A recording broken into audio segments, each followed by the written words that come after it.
जय श्री कृष्णा, राधे राधे। आज हम माघ महात्म के 23वें अध्याय का श्रवण करेंगे।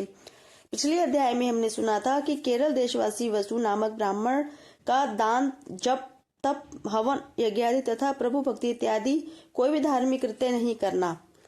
ब्राह्मण होकर भी वह पूर्ण धर्म विमुख बने रहता था। सदैव धर्मात्मा पुरुषों तथा माता पिता, गुरुजनों तथा आत्मीय स्वजनों की आत्मा को अपने अधार्मिक कृत्य तथा अत्याचारों द्वारा कष्ट पहुंचा, जिसके कारण वसु का मृत्यु के पश्चात प्रेत योनि को प्राप्त करना तथा सौभाग्यवश प्रयागराज से स्नान कर लौटे एक पुण्य आत्मा महात्मा से वसु का साक्षात्कार होता है।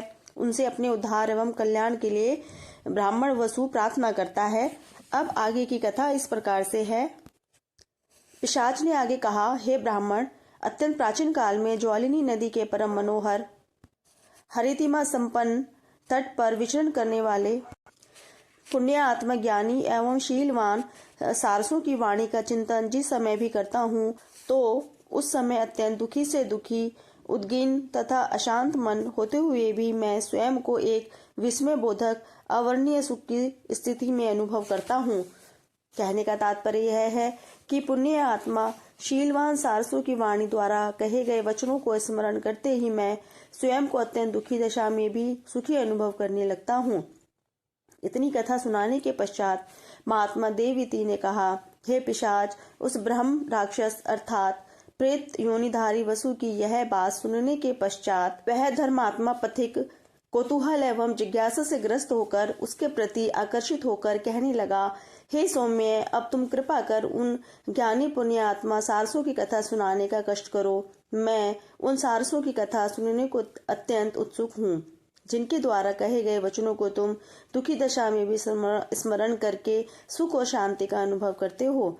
इतना कहकर कुछ ठहर कर महात्मा देवती बोले, हे पिशाच, उस धर्मात्मा पथिक की बात सुनकर वह प्रेत योनिधारी ब्रह्म राक्षस अर्थात ब्रह्म पिशाच कहने लगा, हे दुष्श्रेष्ठ, एक समय मैं अत्यंत तीव्र भूख प्यास से व्याकुल होकर इसी पर्वत के एक भाग की ओर काफी दूर तक निकल गया। वहां से चलकर मैं एक सुंदर नदी के किनारे जा पहुंचा। संयोगवश उसी समय कहीं से यकायक दो सुंदर और प्रसन्न सारस पक्षियों का जोड़ा उड़ता हुआ आया।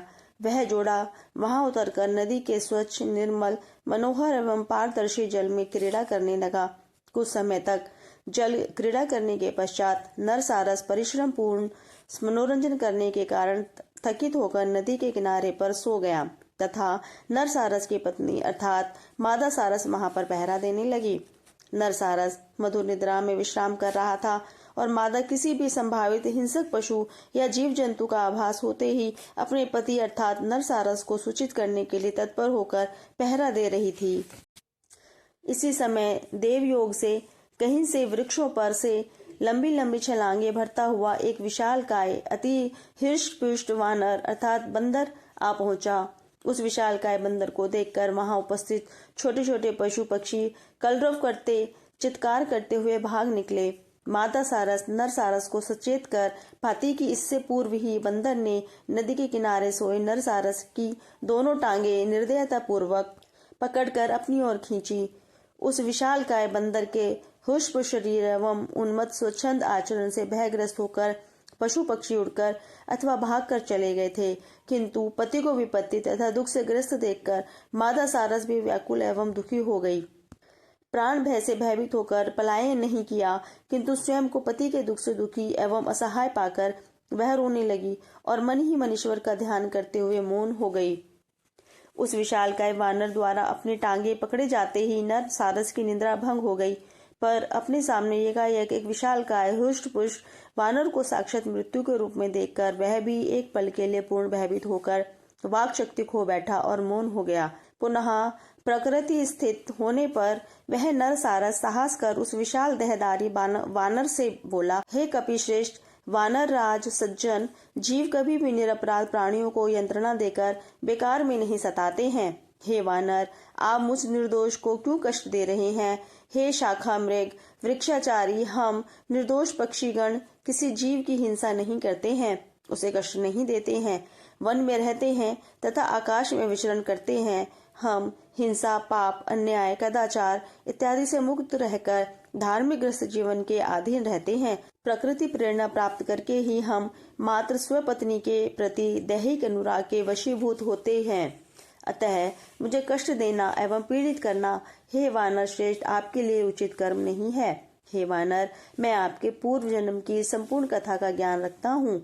नरसारस के ऐसे वचन सुनकर वह हृष्ट पृष्ट उत्पाती एवं चपल बंदर नरसारस की दोनों टांगे अपने हाथों के बंधन से मुक्त कर उससे विलग होकर तथा उससे बहुत दूर हटकर जा बैठा तथा दर्प पूर्वक सारस की ओर देखकर कहा, हे सारस, तुम एक साधारण शांत और सहज पक्षी हो, वनों में विचरण करते हो तथा ज्ञान से हीन हो। तुम्हारी तुलना में मैं तुमसे बड़ा और शक्तिशाली एवं बुद्धिमान हूँ। अब जल्दी से तुम यह बताओ कि तुम कैसे मेरे पूर्व जन्म की कथा जानते हो तथा क्या जानते हो। सारस ने कहा, हे वानर, मैं तुम्हारे पूर्व जन्म का संपूर्ण वृतांत जानता हूँ। ध्यान पूर्वक सुनो। तुम अपने पूर्व जन्म में विंध्याचल पर्वत के राजा थे। उस समय मैं ही तुम्हारा राजपुरोहित था। मैं सदैव ही तुम्हें उचित नीति युक्त तथा धार्मिक मंत्रणा दिया करता था, पर तुम मेरे परामर्श पर ध्यान नहीं देते थे। अज्ञानतावश तथा लोलुपतावश तुम अपनी प्रजा का उचित रूप से पालन नहीं करते थे। तुम अत्यंत लोभग्रस्त थे। तुम अपनी प्रजा पर अनेकों अनुचित कर आरोपित कर उसका शोषण कर उनका धन हरण करते हुए अपने राजकोष की वृद्धि करते रहते थे। इस प्रकार प्रजा का शोषण करते हुए तथा राज्य करते हुए तुम्हें कई वर्ष व्यतीत हो गए। तब एक दिन अपनी आयु पूरी कर तुम मृत्यु को प्राप्त हुए। मृत्यु के पश्चात तुम्हें घोर नरक प्राप्त हुआ। तुम दीर्घ काल तक नरक यातना भोगते रहे। भयंकर नरक यातना के कष्ट भोगते समय तुम सदैव ही मन भगवान से अपने उद्धार की प्रार्थना करते रहते थे। अपने पापों का नरक भोग पूरा कर शेष बचे पापों को भोगने के लिए तुम्हें अब यह वानर योनि प्राप्त हुई है। अब इस वानर योनि में भी तुम हिंसा तथा पाप में लीन हो। निरपराध प्राणियों की हत्या का पाप करके तुम पुनः उसी नरक यातना में लौटने की स्थिति बना रहे हो। अतः हे वानर, तुम हिंसा तथा उत्पीड़न का पूर्ण परित्याग कर दो ताकि तुम्हें सद्गति प्राप्त हो सके। मैं जब पूर्व जन्म में तुम्हारा राजपुरोहित था तो मैं पूर्ण धार्मिक जीवन व्यतीत करता था। हिंसा तथा समस्त प्रकार के पापों से दूर रहकर भगवान विष्णु की आराधना किया करता था। मुझे विष्णु भगवान की भक्ति प्राप्त थी। इसी ईश्वर भक्ति की शक्ति से मुझे अपनी इस वर्तमान पक्षी योनि अर्थात सारस जीवन में भी अपने तुम्हारे पूर्व जन्म के वृतांत का पूर्ण स्मरण है।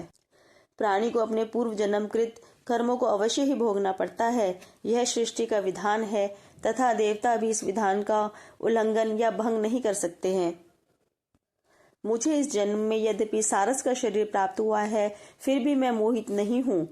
हे द्विज श्रेष्ठ, सारस द्वारा कही गई इस कथा को सुनकर वह वानर बड़ा प्रभावित हुआ तथा सारस से कहने लगा, अवश्य ही हे पक्षी, तुम ज्ञानी हो तथा सब कुछ जानते हो, किंतु यह तो स्पष्ट करो कि तुम्हें यह पक्षी की योनि किस प्रकार से प्राप्त हुई तथा सारस के देह प्राप्त होने का भी क्या कोई वृतांत है।